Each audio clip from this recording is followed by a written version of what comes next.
Essa é uma das perguntas mais corriqueiras que eu recebo e já há cerca de 30 anos. Me perguntam, peso livre ou máquina?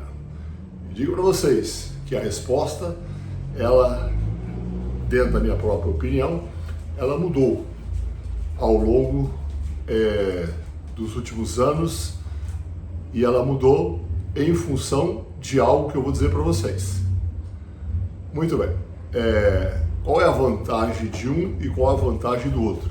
A principal vantagem dos pesos livres, barras, dumbbells, é você poder utilizar os pesos, principalmente os dumbbells, e esses automaticamente se ajustarem às dimensões do seu corpo, a sua envergadura e a sua estatura também. A envergadura é a distância de um dedo indicador ao outro dedo indicador. A minha envergadura é muito grande, por isso que eu fui um ótimo goleiro de futebol e era bom também nas artes marciais que envolvessem principalmente os socos, tá? Muito bem, a cara está passando por aqui, balançando tudo. A possibilidade dos dumbbells, desses pesos livres, de se ajustarem exatamente às suas necessidades, tá? É que promovem, dentre outras coisas, essa grande utilidade de se utilizar os dumbbells para fazer, vamos lá, supinos, para realizar remadas, roscas, bíceps, tríceps, mas também as barras, para que você faça coisas como passada, agachamento. Porém, o supino e o desenvolvimento realizado com a barra reta, provavelmente em grandes amplitudes, não será a melhor opção para você. Por quê? Por causa da retidão da barra e a natureza convergente, naturalmente convergente desses movimentos, o que deve ser levado muito em consideração. É por isso que a força de cisalhamento nas articulações com a barra reta pode tornar esses movimentos bastante lesivos e o são, se não usar progressividade, se não utilizar o auxílio correto e a técnica adequada.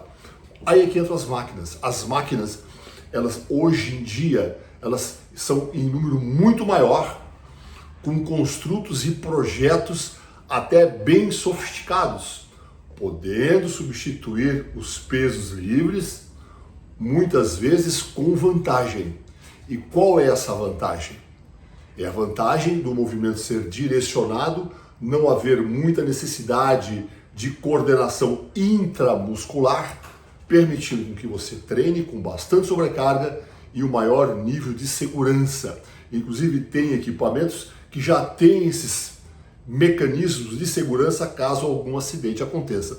Então esse é o principal motivo pelo qual hoje eu mudei aquele percentual imaginário que eu tinha quando eu dizia que atletas de bodybuilding, em geral, lá nas décadas anteriores, em média faziam os exercícios utilizando 70% de pesos livres e 30% de máquinas. Hoje não mais, justamente pelo que eu falei, pelo desenvolvimento tecnológico destes equipamentos.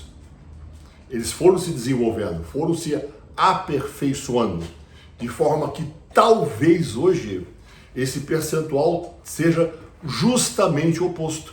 70% de máquinas e 30% de peso livre. Agora, detalhe, nenhum atleta consagrado, pelo menos até os dias de hoje, irá abandonar exercícios realizados com dumbbell, por exemplo, remadas unilaterais, rosca para bíceps, exercícios de ombro, agachamento com barra livre e tantos outros.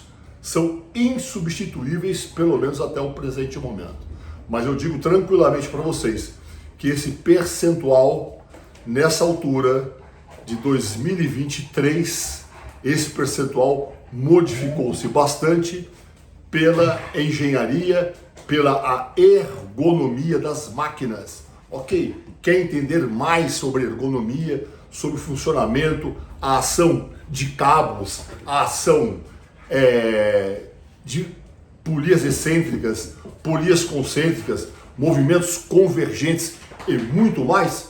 Tem um curso online à disposição, Mecânica da Musculação, uma visão prática, e agora entramos também com os cursos presenciais. O primeiro foi lá na Excepcional Evolution em Barretos, foi um grande sucesso.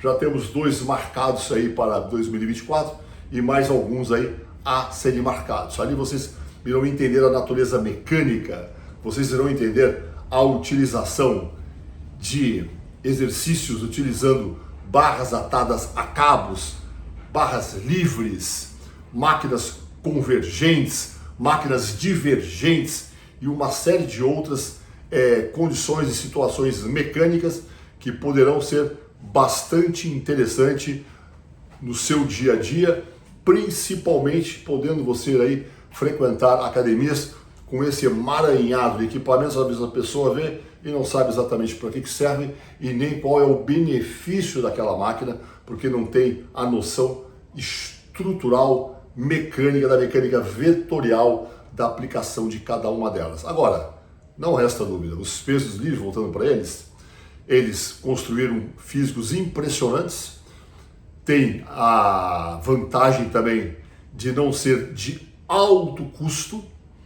Você pode ter dumbbells e barras na garagem da sua casa e fazer um excelente trabalho e se transformar em um campeão de musculação, tá? Porém, nos dias de hoje, frequentando grandes academias, academias lotadas, não é mesmo?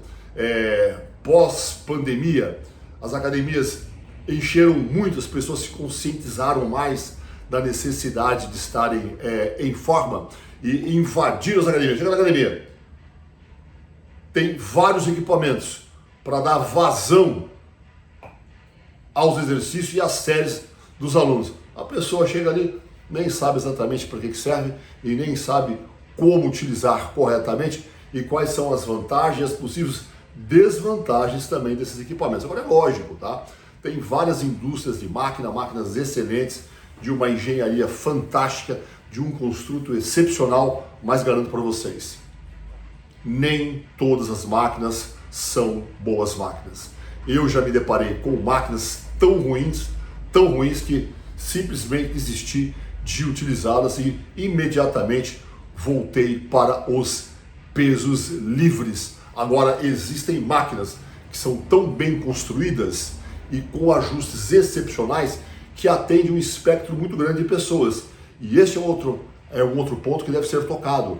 Essas máquinas são construídas para atender o maior número de pessoas em termos de envergadura e estatura, dimensões corporais. Porém, nas extremidades, pessoas muito baixas ou pessoas muito altas, normalmente não existe uma ótima aplicabilidade para essas pessoas dentro daquelas máquinas. Ou seja, recomendo-as a utilizar de novo, retornar aos pesos livres, ao invés de utilizar um equipamento que não consegue se ajustar às suas dimensões corporais, tá? Então leve isso em consideração, a questão da necessidade do ajuste do equipamento para as suas dimensões, para a amplitude que você consegue realizar o movimento e com relação às amplitudes também, os pesos livres são imbatíveis, tá?